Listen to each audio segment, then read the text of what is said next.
Welcome to the WRC podcast. I'm your host, Katrina Marie, and you're in the right place. Here at the Well-Rounded Counselor podcast, what you can expect is to learn, shift your thinking, and gain personal and professional growth. And if you have not yet done so, hit that subscribe button so you never miss another podcast episode. The conversation starts now.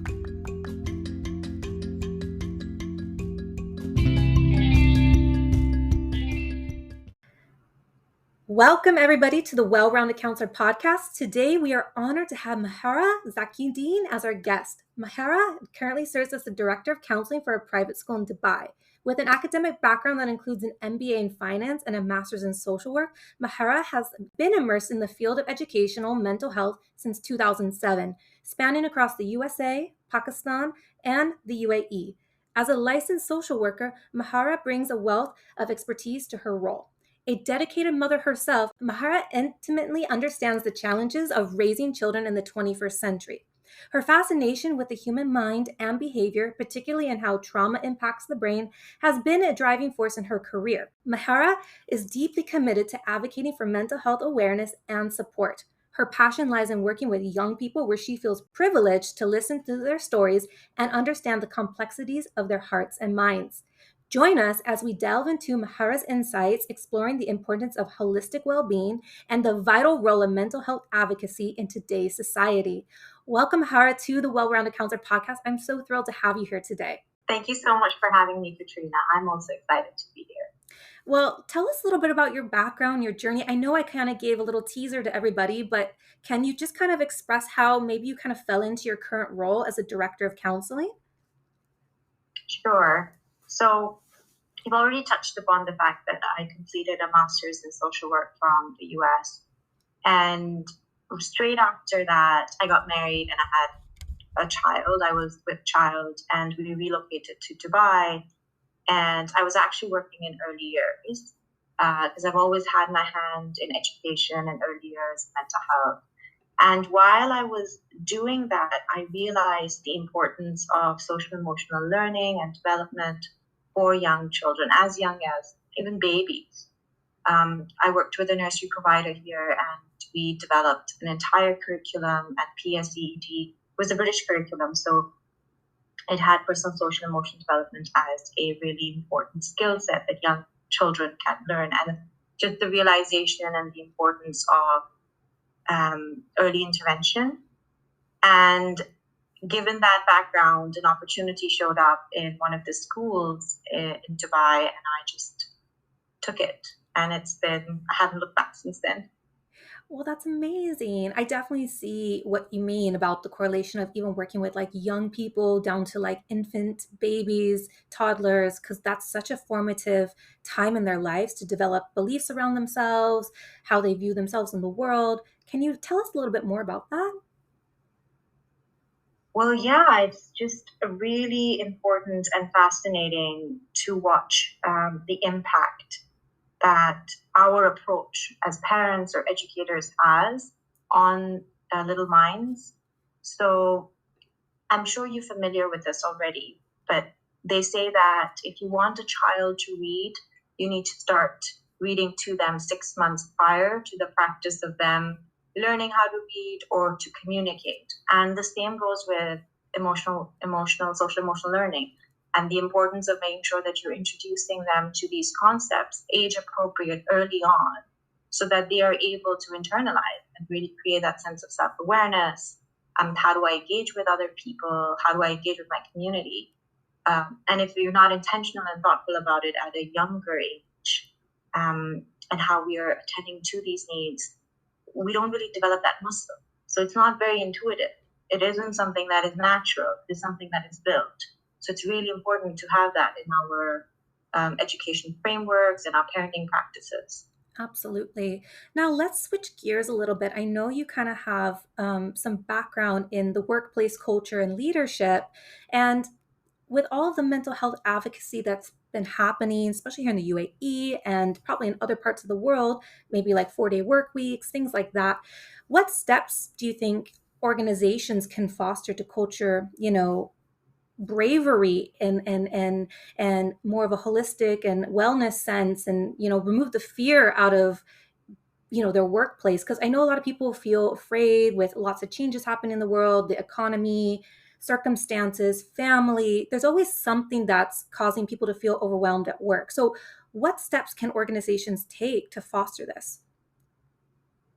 Thank you very much. And that's a really important question, Katrina, because whether we are intentional or not about it, we create a workplace culture, and it is really largely based around leadership styles and board systems and general ethos of the place. And in the UAE, especially, we know how fast moving environments are. And therefore, what we've seen over the years is people become dangerously close to burnout.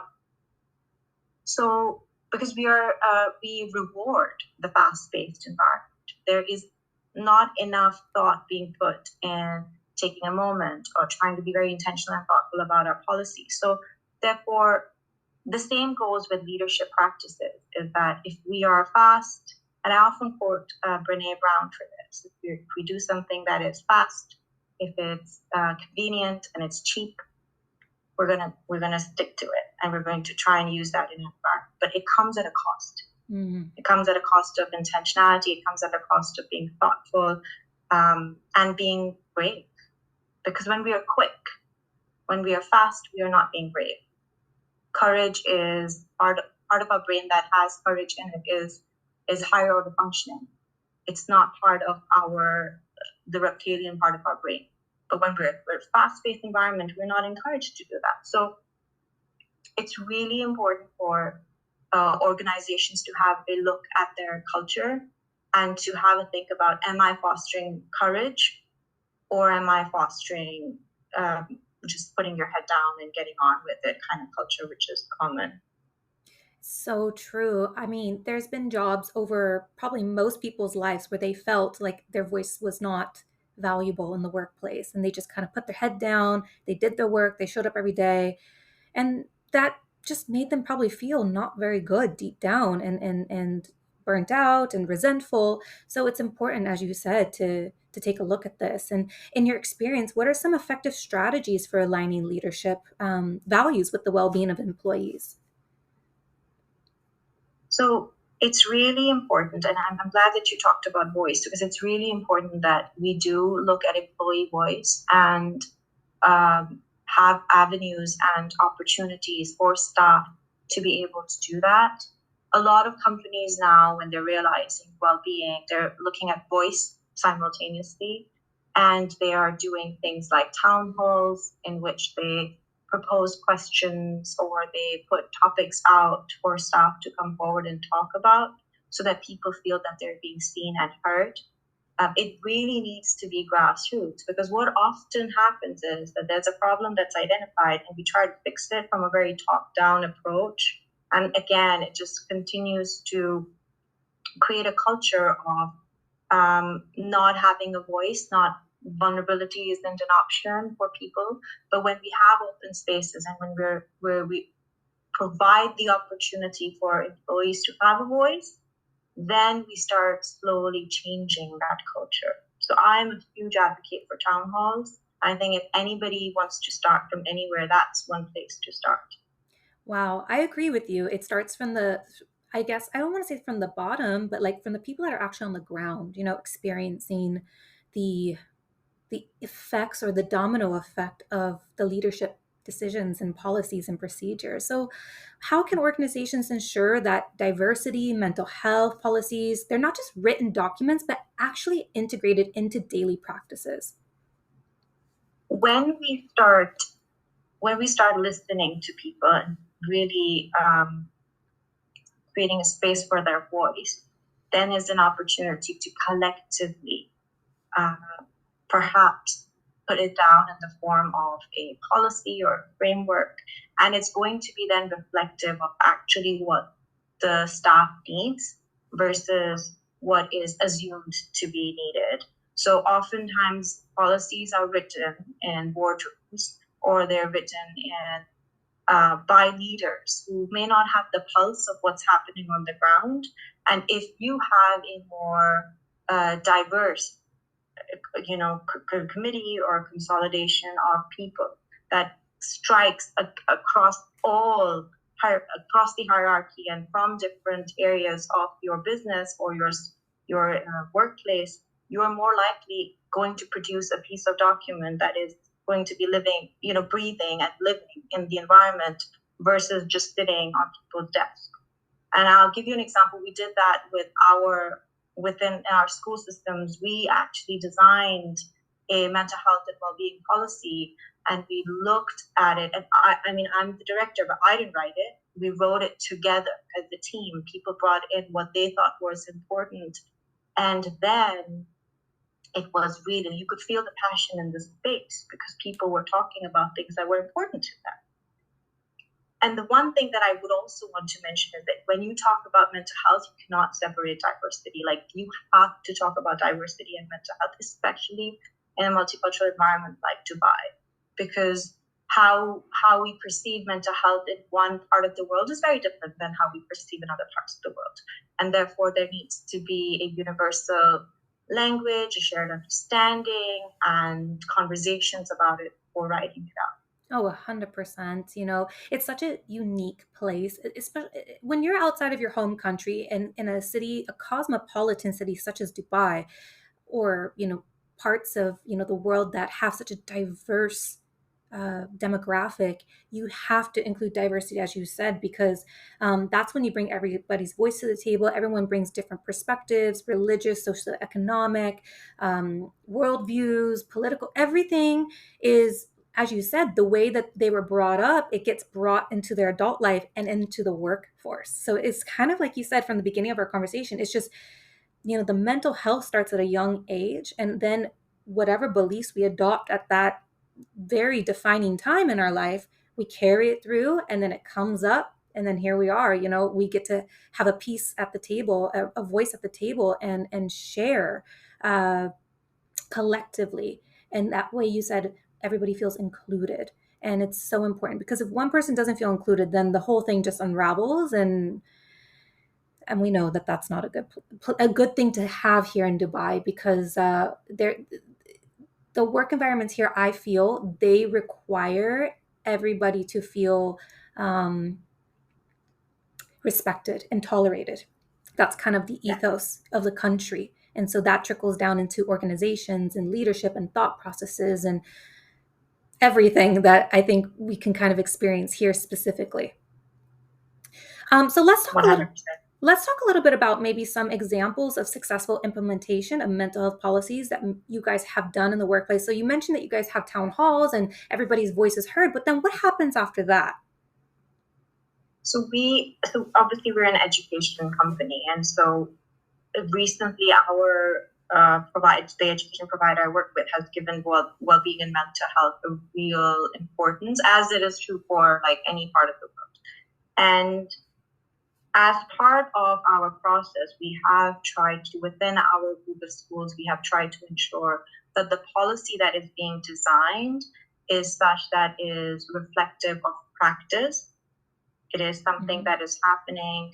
We did, of course, look at all the different types of best practices that were around the world as far as well-being is concerned. So considerations were given in terms of time and space and looking at things like even the built environment, like do our spaces actually feel right for people?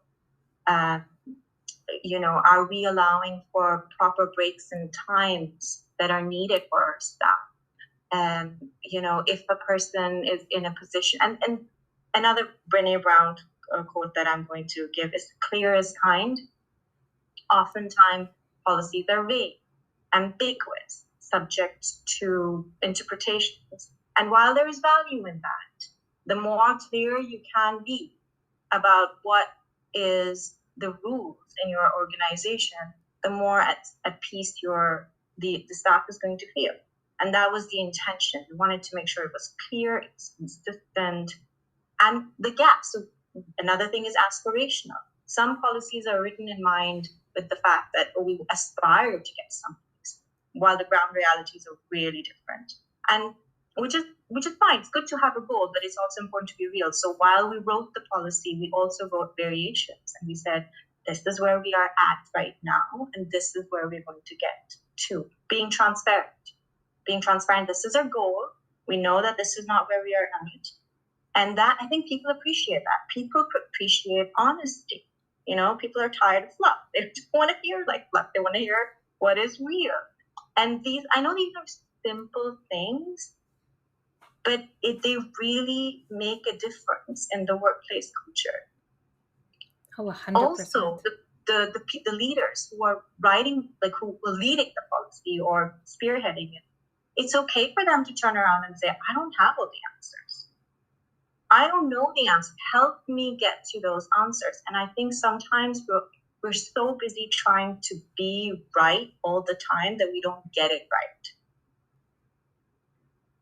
Absolutely. Absolutely. It's so important to survey who you're trying to serve, right? Like, what do you actually need from us? And then kind of piece it together, find trends, find commonalities, and say, aha, this is what the majority is asking for, and then try to work from there. And I find that so much more effective, especially in our workplace as well, when we get asked, what do you actually need from us? And then finding a way to implement policy. And you said something very important, being clear, transparent in your communication. People do not like ambiguity, questioning. What does this mean? When are they going to get back to us? When are they going to? That just creates more anxiety, more fear, more questioning, more doubt. And we're so tired of that. We need clear, transparent communication from our leadership and people who say they care about us. We actually want them to mean it. Yeah. It's important. Yeah. And I think the communication piece is key, because if you as a leader feel that you are working in a fast-paced environment where you're suggesting something or you're implementing something and you haven't had time to be thoughtful about it, be honest about that. So for example, when I am trying to put something in place in the form of a policy or a process, I will be honest with my team. I will tell them, hey, this is what I'm thinking. I haven't had much thought into it. I would appreciate your feedback. Let me know what you think. I think people really value that vulnerability of I haven't had time to think about it. It is on my mind. Can you help me?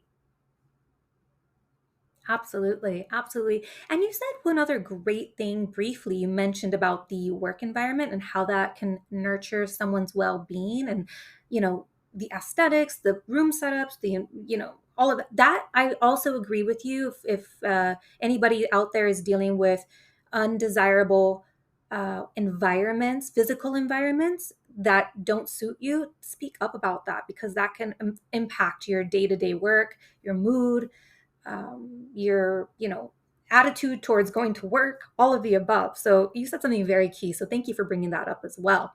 So I want to switch gears for just a second. Let's talk about what are some alternatives to traditional training methods that can create a more meaningful teaching and learning environment in the workplace. Do you have any ideas or thoughts on that? Yeah, and I want people who are listening to this to have a think about the PD that they've recently attended, or event that they've attended for learning, and think back to what it was that they took away from it and how they were able to implement or action what they had learned. And my experience, and this is obviously non-empirical data, is that most people attend things, have it stored away someplace of their mind, and then they forget about it and people get on with their day. We really need to think about this in a more intentional way and find meaningful learning experiences within our workplace so that it sticks with us. So instead of doing trainings or one-day events, come up with models in which people can come together and learn together.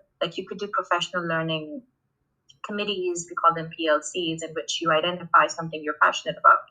I'm really passionate about cultural competence in the workplace. How do we make sure we're being culturally responsive? We're making sure that that's what we're modeling for the students that are involved. And then I find out if there are other members of the staff who feel that kind of passion. And then we come together, we can form a book club, or we can form a journey in which there is some kind of transferable tools that we learn through that process, and we actually practice them. We form community together. We learn together. We take ownership for our development. And it's not just a checkbox that's happening once or twice a year as an annual event. So, and that is also something that contributes to people's well-being. When you allow people to do things that they are passionate about, that is a way of bringing a zest of energy into an environment, and that is a form of well-being. Absolutely. I love what you said.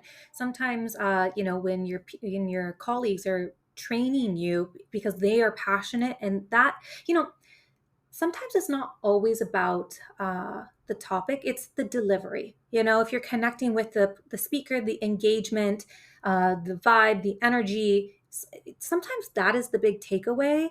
And as you said, we don't want these things to just be a check in the box. We actually want people to really think about what they're investing their time and energy into.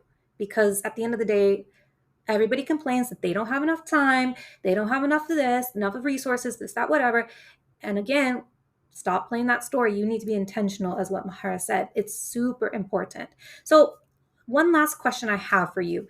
How can organizations shift their perspective to view well being as an asset rather than a liability? This is also an important thing, is that we need to start thinking about it as an investment.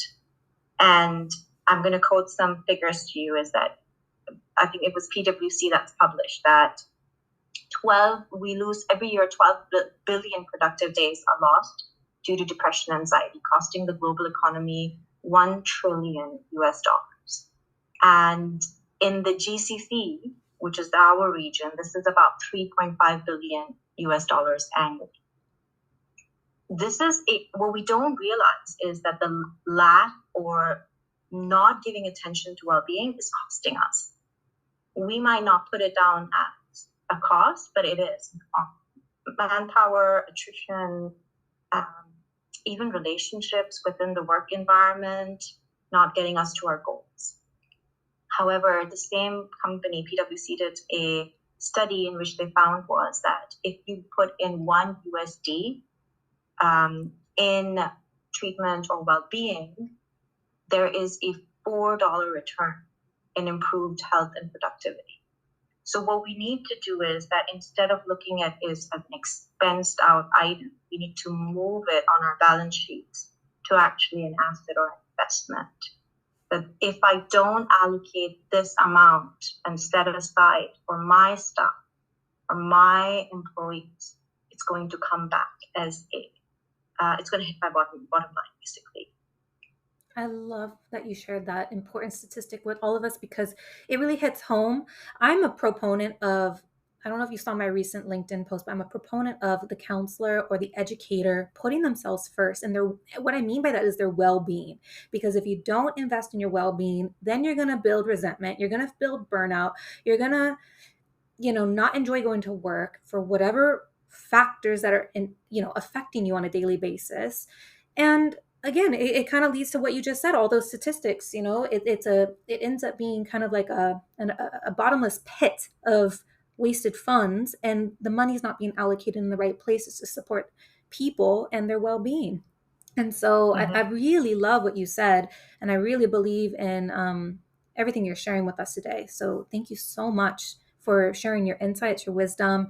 I actually really enjoyed this conversation. And I hope everybody else that has been listening to today's episode really got some beautiful insights and some key takeaways that they can implement in their own practice or take away to their educational institution and really possibly try to advocate for themselves and for their work environment. So thank you, Mahira. Thank you so much for your time today. Thank you, Katrina, for having me. I really enjoyed it as well. If people would like to get in touch with you, how would that be possible? Well, they can get in touch with you, and I'm happy for them to come through you. I'm also on LinkedIn, so my name is there, Mahira Zakiuddin. So happy for them to connect with me. Amazing. I can leave her details as well in our show notes and everything else below. So thank you everybody for today, for joining us, for learning with us and growing. This is all about promoting well-being, well-balanced. We are the well-rounded counselors here. We're not just, university guys. We're not just well-being. We're not just psychologists. We grow together, and this is one of the things. We have to work as a team, as a collective environment. And thank you so much, Mahira, for your energy and for your insights. It was so wonderful. Thank you, everybody. We'll catch you guys all on the next episode.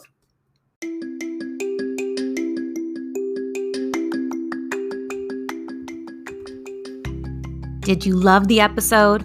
I hope you're feeling inspired and no longer feeling alone out there, and you're ready to evolve and become a better person. Make sure that you share this podcast or take a screenshot and post it on your social media. That's how you help spread this podcast organically, and people can find it much easier when you share, or share it with a loved one. I'm your host, Katrina Marie, and make it your mission to be a blessing in someone else's life today.